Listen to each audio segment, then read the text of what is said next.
I finally got a free weekend to do some building, and I thought, I'm going to start something new, and I tried to build the entire Hoth battle scene in one weekend. This isn't complete, but I have to say, for a 10-hour day of building, I feel like I got a lot done, and I will be getting back to some city building very soon. But for now, let's get back to the build at hand. I started with the table that I used to set up for my kids when they were little. To me, this is the perfect size table to do any type of smaller display. This table is 30 inches by 70 inches, so it's 3 base plates by 7 base plates. Although in the end, I ended up using a total of 6 48 by 48, 32 by 32, and 3 16 by 32. After settling on what I wanted to do with the base plates, I got busy plating. I used white for the first 2 rows, so I didn't have to worry about plating them over. And then as I'm plating up the gray, what I'm doing is every 12 to 16 studs, I am increasing the height by 1 plate in thickness.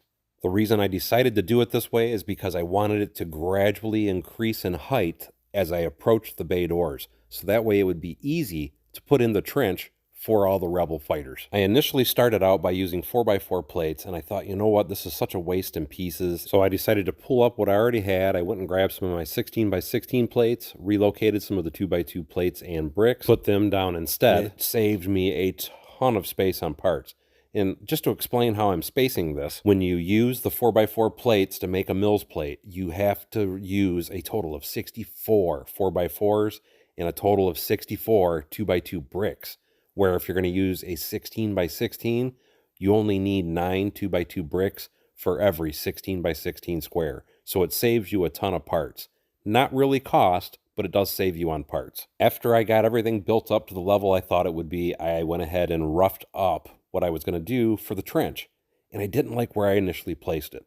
So I put 1 more row of plates, and then I brought up the entire trench because I wanted to give myself the maximum amount of space for the inside of the base, as I do fully intend on putting a detailed interior on that as well, including lights. And because I'm restricted on the table size, I need as much space as I can to do anything I want to do. With the trench being in a bit of a weavy pattern, we'll call it, it was a little more difficult to plate it in than the rest of the table. So it was a bit more time consuming, but I feel that the end results were really good.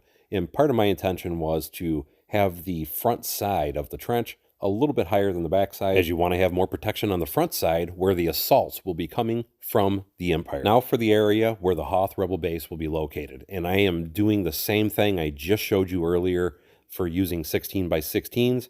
I am spacing all my 2x2 bricks on a 6 stud spacing. But along the front edge, what I decided to do is run a course of bricks. And the reason that I'm doing that is because I want that side to be more decorative looking. Something else you may notice is I'm using a 32x32 off-brand plate. And I'm doing that because I found they are very helpful. They're made by Brickyard.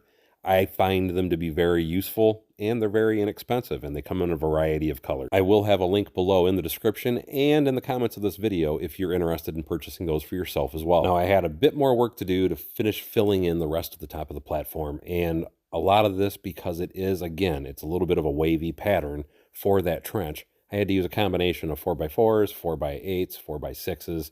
I was even using 1x3s and 1x4s to get everything filled in the way that I wanted it to. But after I got that done, I was really happy with the appearance of it. So I felt it was time to place the Millennium Falcon on top of the display so I could rough up the entrance of the Hoth base. And I wanted to make sure that the opening was going to be large enough to be able to handle the Millennium Falcon. This is where the build starts to get a little bit tedious, as it's a lot of trial and error, not only to try and totally rough up the entrance size, but also to try and rough up the ice appearance or the snow appearance of the exterior. The easiest way to make up a rock exterior is quite simply using these burps, big, ugly rock pieces, or just using a ton of brick and stacking it up, and it'll give you the same result. But me being me, I had to use slopes. I feel that the finished product using slopes is a much more natural look and appearance, and it just makes the finished product look amazing. The major downside is it takes a ton of pieces to do it. You still have to use the bricks while you're doing it, and it's a very time-consuming process to say the least. Thankfully, with all the destruction that I've been doing over the last few weeks and trying to get my barn back in order, though, I have a huge surplus of parts, which is in part why I decided to go ahead and do this Star Wars build, because it's something I've always wanted to do. On the far side of the table, as you can see, I'm still working on it, and what I did is I did a small man entry door right above the stairs that go down into the trench,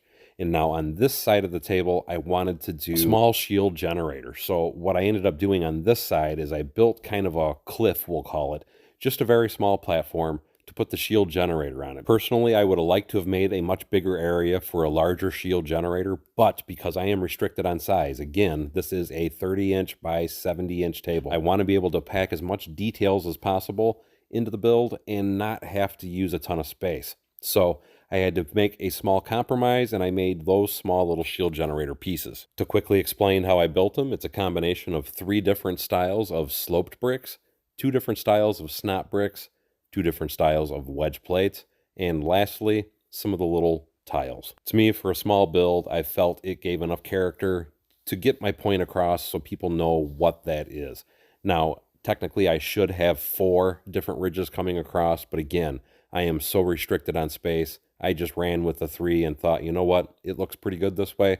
We will just run with it. With both sides roughed up, I can now start working on the arch and the final covering to come all the way across over the doorway. To accomplish this, I am using a combination of parts. I am using some 1x16s for reinforcement, in addition to wedge bricks and standard bricks. The standard bricks being 2x4, 2x3, and 2x2. Now with what I call most of the rough up done on this complete build, and again, keep in mind, I will be coming back and doing more later, but now I want to start adding some of the machinery and the people and other things to make this come more alive. So what I did is I went to my backlog of stuff. Everybody knows I have a huge backlog of sets, so I walked around the table, went back to the back side, and found my Star Wars section. One of the first sets that stood out to me is Lego set 7749. This was released in 2009, and I already had one built, but I wanted to have another turret and another tauntaun. One thing I have to say I miss most about these old Lego sets is the price that they were when they were in stores. $24.99 is unbelievable.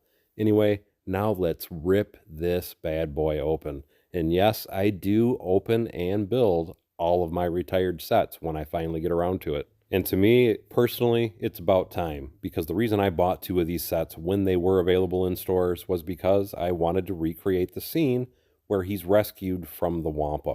And I do intend on building something about that into this display at some point in the future. It's always fun opening and building an old retired set, because a lot of these old sets like this, they did not have numbered bags. A lot of people think that all Lego sets have always been numbered when you opened them up for the bags to make it simple to follow the instructions, but that really is not the case. That's only been like that for the last several years. With these about finished, I was able to take the turrets and the minifigs and get them put onto the table to start adding a little bit more of a cool effect. To me, adding the minifigs is always the best part of any display, but before I can really get carried away with adding them, I wanted to get some tubing added to connect all the different turrets and guns that are going to be on display in front of the base entrance door.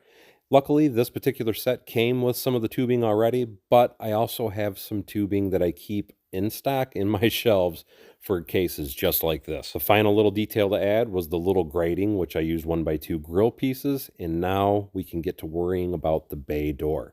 The entrance door, I just did a real simple, basic design, because to me it doesn't look to be that fancy. It's just a big flat panel, and all I'm simply going to do, as you see here, is I tiled in the spot where the doors are going to slide open and closed, and then I simply just started building a wall up on the back side just to hold the doors in place. Chances are I will probably never open and close the doors, but I still wanted to be able to have that ability if I ever wanted to. Part of the build process with doing this is I had to make sure that the outside man door also had an entrance to the inside.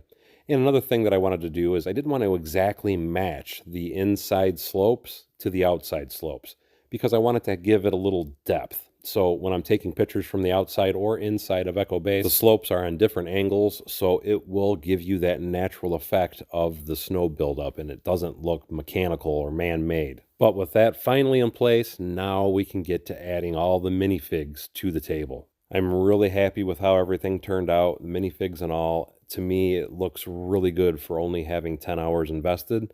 Yes, I did use a lot of different sets over a variety of years, but I feel they all work really well together. And I will be adding a lot more details to this build as we go along, so you can expect to see more videos on the progress of this particular mock. One big addition being I'm going to be adding lighting, of course, and I'm also going to be adding some more to the mountain, because I do want to enclose that and build a partial Echo Base on the inside of that. So when you're looking down the table, you'll be able to see it. And I will probably even add more minifigures as time goes on, but I have a lot more sets I need to open before I have a lot more troops. Anyway, that's all for this video, guys. I hope you enjoyed. Expect to see more updates on this, and we'll see you next time on Bevins Bricks.